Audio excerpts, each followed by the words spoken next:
कभी सोचा है इतने वर्षों बाद भी भगवत गीता को जीवन का सार क्यों कहा जाता है? क्यों श्री कृष्ण के वो शब्द आज भी उतने ही प्रासंगिक लगते हैं जितने कुरुक्षेत्र के रणभूमि में थे? दोस्तों, गीता सिर्फ धर्म का ग्रंथ नहीं, ये तो जीवन जीने की कला है। एक ऐसी मार्गदर्शिका जो हर दौर में हर व्यक्ति को राह दिखाती है, चाहे वो अर्जुन हो या हम। महाभारत के युद्ध भूमि पर खड़ा अर्जुन अपने ही परिजनों को सामने देखकर टूट गया था। उसकी धनुष ढीली पड़ गई, मन भ्रमित था।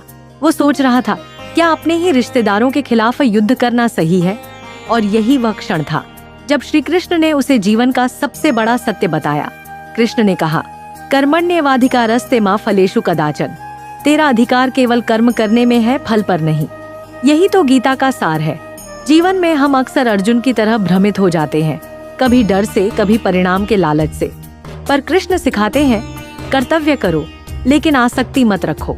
आज की दुनिया में हम सब किसी न किसी दौड़ में लगे हैं, नाम, पैसा, मान सम्मान पाने की। लेकिन इस दौड़ में हम अक्सर खुद को खो देते हैं। गीता कहती है, योग कर्म सुकौशलम, अर्थात कर्म में निपुणता ही योग है। इसका मतलब है कि हमें अपने काम को पूजा समझकर करना चाहिए, परिणाम की चिंता छोड़कर। जब हम किसी काम को निष्काम भाव से करते हैं तो वही काम हमें सफलता और शांति दोनों देता है।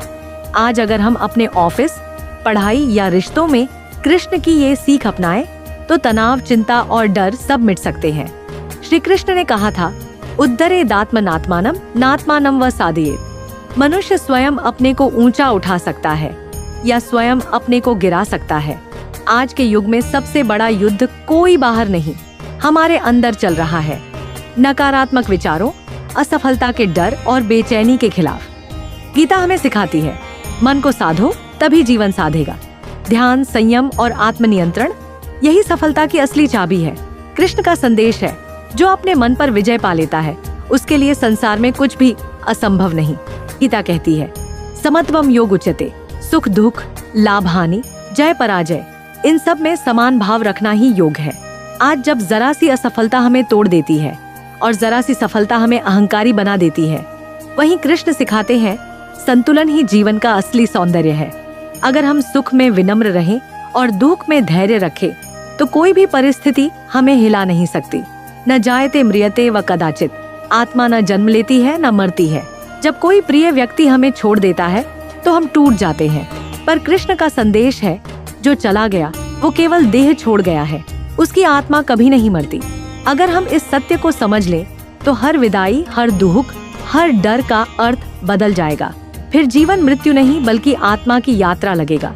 गीता सिर्फ अपने लिए नहीं, समाज के लिए भी है। श्री कृष्ण ने सिखाया, यज्ञार्थात् कर्मणोऽन्यत्र लोकोऽयं कर्म बंधना, अर्थात अगर कर्म सेवा के लिए हो तो वो बंधन नहीं, मुक्ति बन जाता है।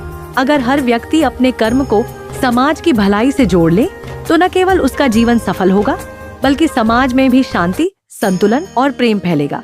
तो आइए आज से हम सब अपने भीतर के अर्जुन को जगाएं और कृष्ण के मार्ग पर चलें, क्योंकि जब जीवन में गीता उतर जाती है तो हर युद्ध आसान हो जाता है। अगर आपको श्री कृष्ण के ये उपदेश जीवन में प्रेरणा देते हैं तो इस वीडियो को लाइक, शेयर और कमेंट जरूर करें। और ऐसे ही प्रेरणादायक आध्यात्मिक वीडियो के लिए बीके इंस्पायर यात्रा चैनल को सब्सक्राइब करें।